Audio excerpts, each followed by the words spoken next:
Troy का युद्ध समाप्त हो चुका था।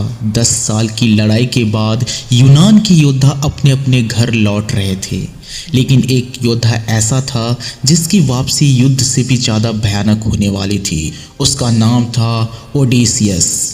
ओडेसियस एक महान योद्धा, चालाक, बुद्धिमान और ट्रोजन हॉर्स की योजना का मास्टरमाइंड था, पर देवताओं ने उसके लिए सीधी राह नहीं चुनी थी। उसे अंदाजा भी नहीं था कि उसके 10 साल की यात्रा पूरे 20 साल लंबी होने वाली थी। ओडेसियस अपने साथियों के साथ समुद्र में आगे बढ़ रहा था। तभी वो अचानक एक भयानक द्वीप पे पहुंचता है जहां रहते थे साइक्लोपस, एक आंख वाला राक्षस। उनका राजा था पोलीफेमस। अपनी साथियों की जान बचाने के लिए और वहां से भागने के लिए ओडेसियस ने उसकी एक आंख फोड़ दी, लेकिन जाते जाते उसने अपना नाम बता दिया, ओडेसियस। और यहीं से शुरू होता है विनाश की कथा। पोलीफेमस का पिता था पोसीडन, समुद्र का देवता, और पोसीडन ओडेसियस का सबसे बड़ा दुश्मन बन जाता है और उसके नाव को बुरी तरह से तबाह करने की कोशिश करता है, जिससे जैसे तैसे बचते हुए ओडेसियस और उसके कुछ बचे हुए साथी जादूगरनी सर्सी के यहाँ पहुँचते हैं, जो इंसानों को स्वर बना देती थी। लेकिन वहाँ कुछ दिन रहने के बाद ओडेसियस को अपने घर की याद आती है और वो जादूगर सर्सी का माया जाल तोड़ के अपने घर की ओर बढ़ता है। लेकिन राह इतनी भी आसान नहीं थी। रास्ते में उसको मिलते हैं खतरनाक सायरन, जिनका गीत सुनते ही लोग बेहोश हो जाते हैं और फिर वो उनका शिकार बना लेती हैं। लेकिन उनसे भी जैसे तैसे बचते हुए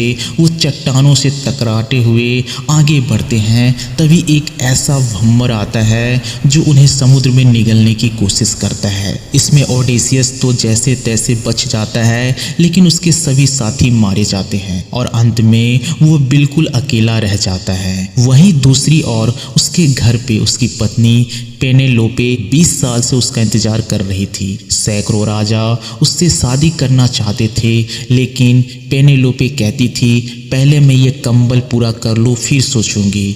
दिन में वो उस कंबल को बुनती और रात में चुपके से खोल देती, क्योंकि उसे विश्वास था कि ओडेसियस जिंदा है और एक दिन उसके पास जरूर आएगा। अंततः ओडेसियस की वापसी होती है। देवताओं को दया आता है और ओडेसियस अपने घर पहुंचता है। वो अपने घर एक भिखारी के रूप में पहुंचता है, जिसे लोग पहचान नहीं पाते और उसकी खिल्ली उड़ाते हैं। लेकिन फिर वो वहाँ पे रहता है और एक एक कर अपने सभी दावेदारों को मारता है और फिर वो अपनी पत्नी से मिलता है पूरे 20 साल बाद, और फिर वो दोनों एक हो जाते हैं और अच्छा खुशहाल जीवन आगे बिताते हैं। ओडेसी की यात्रा सिर्फ एक यात्रा नहीं थी, ये धैर्य की परीक्षा थी, बुद्धि की जीत थी और इस बात का सबूत था, अगर आपका लक्ष्य प्रबल हो तो सारी समस्याएं घुटने टेक देती हैं। अगर आपको ये वीडियो अच्छा लगा हो तो लाइक शेयर करें वीडियो को, और ऐसे ही इतिहास की कहानियों के लिए हमारे चैनल को सब्सक्राइब करें।